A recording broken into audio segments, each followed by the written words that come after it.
Hello and welcome to this edition of LTV News. I'm Jillian Santacrucci. And I'm Olivia Michael. In national news, Black Friday online sales topped the 1 billion mark for the first time in history, according to CNBC News. The Christie administration concluded the odd-even rationing of gasoline last week, signaling progress in the state's return to normalcy. Despite Hostess's brand's bankruptcy, some of their most famous brands such as Ho-Ho's, Snowballs, Ring Dings, and Wonder Bread will be auctioned to other companies so as to continue being produced, according to the New York Times. Don't miss the Department of Music's winter concert events performances from the choir, band, and orchestra. The TCNJ Choir's holiday concert is set for Sunday, December 2nd at 4 p.m. in Mayo Concert Hall. The TCNJ Concert Band is scheduled to perform on Tuesday, December 4th at 8 p.m. in Mayo Concert Hall.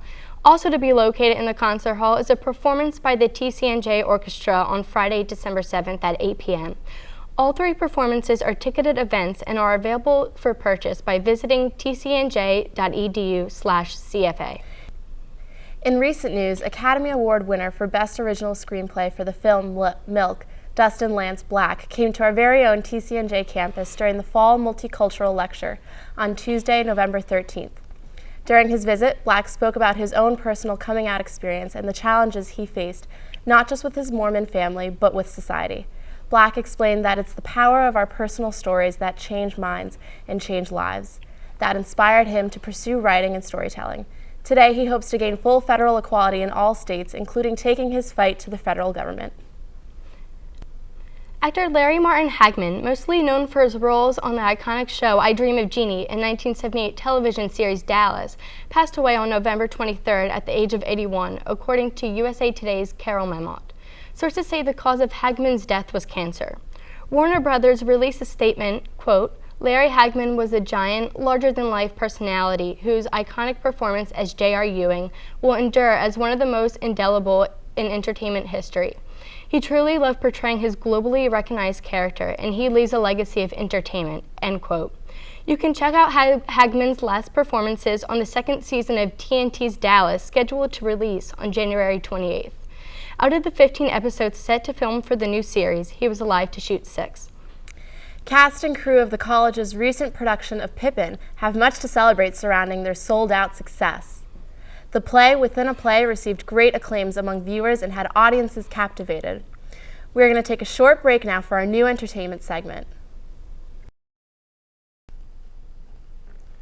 Hi, I'm Raquel Roberts with John Anthony Alimo, and welcome to the entertainment and celebrity segment of LTV News. Our first story centers on Chris Brown's recent Twitter tirade. After Brown's 2009 physical assault on girlfriend Rihanna, he disappeared from the spotlight. Now, with new music, new tattoos, and a new relationship with his old flame, he is back at the center of Hollywood's scandal with his new misogynistic, aggressive Twitter ranting. The Twitter tirade all began when he tweeted, quote, I look as old as bleep, and I'm only 23, end quote. To which fellow tweeter Jenny Johnson replied, quote, I know, being a worthless piece of bleep can really age a person, end quote. Brown responded with a slew of disgusting, derogatory tweets aimed at Johnson, such as, quote, take them teeth out when you sucking my bleep, ho, end quote. And the even more repulsive tweet, quote, I should fart while you're giving me top, end quote.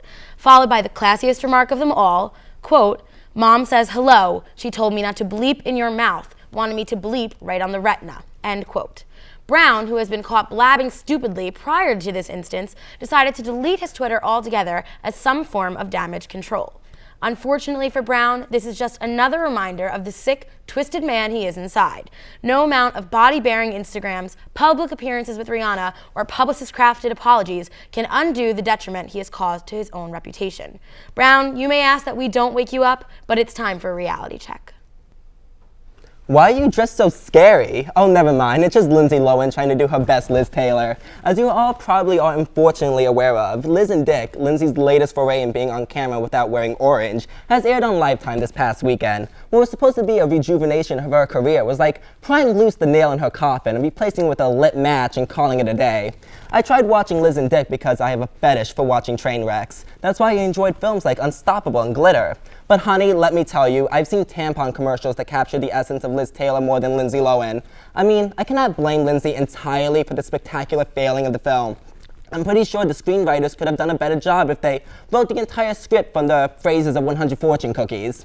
Alas, it was a miss, and Lindsay has to go back to the drawing board. That is, if a parole officer allows it, because Honey has a bad habit of lying to the police. I'm sure next year's prison talent show will turn out much better for her. In other Hollywood news, Halle Berry, who has just lost a custody battle to ex-boyfriend Gabriel Aubry, has found herself in a quarrel of lovers. On Thanksgiving Day, Aubry paid a visit to Berry's home, which she shares with fiancé Oliver Martinez. The two had a verbal altercation which led to an all-out brawl between two of Hollywood's most desirable men. Aubry was arrested for assault Thursday evening and taken to the ER.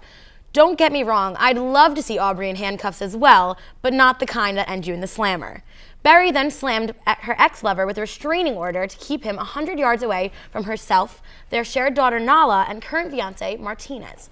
To make matters worse for Aubry, a model with a busted face and a restraining order against his daughter, the Immigration and Naturalization Services was contacted due to the arrest. Aubry moved to the U.S. from Canada a few years back and is only here on a work visa. The arrest was enough to notify the INS, which could result in Aubry's deportation. The drama continued as Aubry accused Berry and Martinez of provoking him so he would throw a punch, get arrested, and eventually be deported out of their lives forever. And just when it seems the crazy train has taken off, there is even more dysfunction. Aubry claims Martinez was shouting at him, shoving him, and provoking him until eventually Martinez threw the first punch. Opposingly, Martinez claims Aubry was aggressive out of nowhere and started the whole altercation. So which Hollywood heavyweight was the true bully? Security footage is now being examined, and Aubry swears it will prove his innocence. Until then, I can only hope his face recovers well. It would be such a loss if those cheekbones were never the same again. Another pointless news. 2.5 Men star Angus T. Jones slammed the series, calling it filth, and asking viewers to stop watching it. If only he wasn't Liz and Dick too. The teen actor made a video for his church that was posted online. Jones claims that his religious views clash with the show's racy material. Listen, child, you lived through Charlie Sheen's run. That's like surviving Sodom and Gomorrah. You're fine. Now, you make $350,000 an episode. Is that going on the collection plate? I don't think so. If you hate us so much, quit. There are plenty of child actors who wish they were you. Have you even given a second thought about Haley Joel Osment? He could use a buck or two. And side note, does anyone even watch 2.5 Men anyway? I thought the title reflected the number of fans it has. Regardless, Angus should be thankful to God that he's making bank. I wholly expect to see Angus on the steps of the Student Center next week yelling at us for a whole afternoon.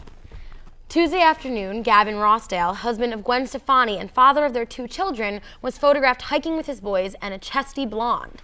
From behind, it seems as though the whole family was enjoying the outing in the beautiful weather. An image was snapped that pictures Rossdale with his hand on the blonde's behind. Totally acceptable for a married couple, right? But then another image surfaced showing the blonde from the front. She was sporting the same high bun and wearing the same black sweatpants as the woman in the first image. However, this woman was not Gwen Stefani, but it was the nanny. Surprised? No, because it seems that every Hollywood couple these days deals with infidelity at some point or another, and breaking up is just as common as getting together. However, with this couple, there is shock value. The two have been going through couples counseling and were photographed on Thanksgiving Day looking chipper and totally normal. So what gives with the touchy-feely, Gav? For us at LTV, we will be waiting to find out. Join us next week as we feed your need in celebrity gossip. I'm Raquel Roberts. And I'm John Anthony Alimo. Thanks for watching.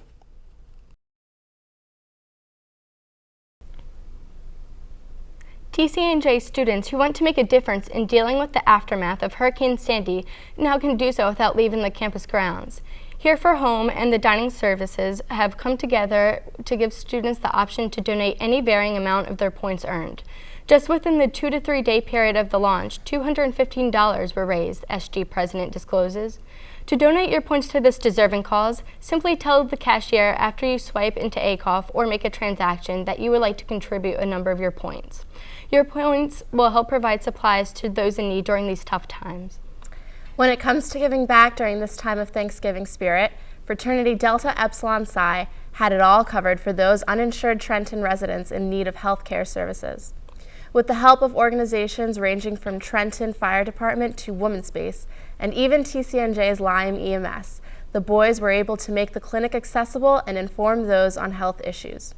Delta Epsilon Psi aimed to make this event annual, taking place during the Thanksgiving season.